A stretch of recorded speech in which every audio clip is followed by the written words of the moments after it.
또 최근에 언론에서 한 가지 또 재미있는 기사를 만들었습니다. 전제가 필요합니다. 전제. 이 기사가 팩트라고 하는 전제, 그 전제에 기반해서 저의 의견을 이제 말씀을 드리는 거죠. 이전에 한 방송국에서 보도한 그 내용을 이제 캡처를 한 거죠. 화면 캡처를 한 겁니다. 그럼 이제 대학 축제에 대한 내용입니다. 그렇죠? 대학 축제가 여전히 불화한 대학 축제에 이렇게 불화한이란 말씀입니다. 불화한. 그러니까 이제 불화한이란 그 말에 이제 작은 따옴표가 되게 강조한 거죠. 여러분 어떻습니까? 대한민국 국민들이 언론에 대한 신뢰도가 이전하고 좀 달라지긴 했겠죠. 그런데 그 역시 문제를 제기한 사람의 전제가 작동하는 거죠. 방송사는 틀리지 않는다. 그런 전제가 있는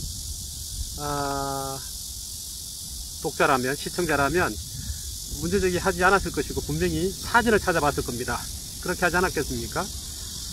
그래서 또 한편으로 다른 전제를 가진 사람이 존재하는 거죠. 방송사에서도 틀릴 수 있어. 그런 전제를 가질 수 있잖아요. 방송사에서도 늘 틀리지 않는 어떤 그런 시스템을 갖추고 운영하진 않아. 뭐 이런 전제가 필요한 거죠. 가지고 있는 거죠. 여기서 문제가 하나 생긴 거죠. 어떤 문제가 생겼습니까? 그랬을 때 한 번은 확인을 해야 되는 거죠. 그죠? 불화한이란 말이 불화하다라는 이제 그런 말에 일종의 뭐 형용사라고 할 수 있을까요? 그 상태를 나타내는 거니까 얼굴이 이렇게 좀 불그스레해진 겁니다. 그죠? 이렇게 낮에 이렇게 한 잔 먹고 나면 얼굴이 좀 빨갛게 바뀌잖아요. 그죠? 그런 거죠. 안 찾아보니까 이제 그게 오타다, 불쾌한이라고 해야 되는 거 아니냐라는 지적을 한 건데, 이제 그것 때문에 또 역시 나오는 거죠. 어떤 말이 나옵니까? 문해력이 문제다. 이런 말이 나옵니다. 그런데 많은 사람들은 불쾌한이란 말을, 불쾌하다, 불쾌한이란 말에 익숙하지는 않죠. 저도 마찬가지인데, 그런 말들, 우리가 자주 쓰지 않은 그런 말들이 많이 있습니다. 근데 우리가 자주 사용되지 않은 그 말들의 의미를 잘 이해하지 못한다고 해서 문해력이 낮다, 또는 그런 말들을 잘 안다고 해서 높다, 이렇게 판단하고 평가하기에는 매우 제한적일 수밖에 없습니다. 오히려 불쾌한을 잘 몰라서 불쾌한이 아니다라고 지적한 사람의 문해력이 문제가 있다는 그런 지적보다는 불쾌한이란 말이 있었을 때 어떻게 되는지, 그래서 당연히 그렇게 지적할 정도, 최소한 SNS에 그런 어떤 의견을 올릴 정도라면 찾아보지 않습니까?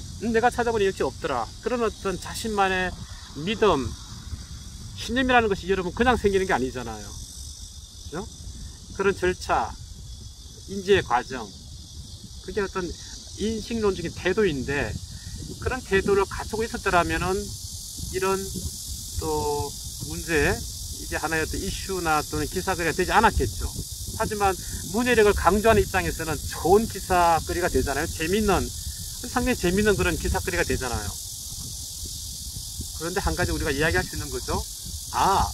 문해력이라고 하는 것이 불쾌한이라는 말을 모르는 것, 그래서 몰라서 알게 해주는 것이 문해력을 신장시켜 주는 거라고 생각했는데, 알고 보니까 그게 아니라 불쾌한이 나왔을 때 이 불쾌한이 그러한지 안 그러한지, 정확한지 정확하지 않은지에 대한 그것을 작성한 그 기관에 대한 어떤 신뢰에 대한 판단, 평가, 그것들이 작용하는 거잖아요. 언론에 대한, 언론사에 대한 어떤 그런 믿음, 기대, 그걸 뭐 당연한 부응하겠다라고 한 사람이라면 그대로 갔을 겁니다. 그게 설사 틀렸다 하더라도 그것도 작용하는 거죠. 또 뭐가 작용하는 거죠, 여러분? 그렇죠. 그런 것들에 대해서 본인 스스로 확인하고 점검하고 찾아보는 것, 그런 것도 필요한 거잖아요. 문해력이 이번에 있었던 불쾌한이란 이런 작은 하나의 어떤 그런 에피소드만 놓고 보더라도 문해력이라는 것이 그냥 단어를 알고 모르는 이런 정도가 아닌 거죠. 문해력은 훨씬 더 광범위한 그런 의미를 담고 있는 용어이거든요. 그죠? 그래서 앞으로 또 이런 일이 또 비일비재할 것 같은데, 이런 기사 때문에 나의 문해력도 라고 생각할 필요는 없는 거죠. 그렇게 생각하는 것보다는 내가 어떤 걸 읽을 때 기사를 접하거나 뭐 많은 어떤 그런 요즘에 정보들이 많이 있잖아요. 그죠? 그런 정보를 접할 때 모르는 말이 있었을 때 어떻게 해야 될까라는 거죠. 찾아보면 되잖아요. 기본적으로. 그죠? 그런 노력은 아주 기본적인 노력이거든요. 그런 다음에 평가해도 되잖아요. 그죠? 그래서 또 제가 알게 되고 늘 말씀드리는 것처럼, 여러분, 자, 불쾌한을 내가 배웠습니다. 제가 강조하는 게 그런 내용이잖아요. 자, 문해력 기르려면 어떻게 된다고요? 특히 어휘에 대한 문해력. 뭐가 필요합니까? 이제 불쾌한을 배웠으니 불쾌한을 써야 되는 거죠. 여러분, 자연스럽습니까? 얼굴이 좀 발그레한데? 오, 얼굴이 보기 좋다, 이런 말을 쓰잖아요. 그죠? 그러니까 다른 의미가 있는 거죠. 그래서 불쾌한을 몰랐기 때문에, 모르기 때문에 문해력이 났다라는 것 자체가 의미 있는 말인가, 가치 있는 말인가, 이것도 한번 생각해 볼 필요가 있는 거죠. 우리가 다른 말을 쓰고 있으니까. 김 사장님 얼굴 좋아요, 그런 말 쓰잖아요. 우리가 그런 말을 쓰고 있으니까 불쾌한이라는 말이 필요 없는 거죠. 문학 작품에서 뭐 이전에 나왔다고 해서 우리가 그걸 뭐 읽을 때, 이제 만약에 그 뜻을 몰랐다 하더라도 작품 읽다 보면 불쾌한이 나왔다, 유명한 작가가 왜 이 말을 잘못했을까, 그럼 찾아보는 거죠. 그런 노력은 필요한 거잖아요.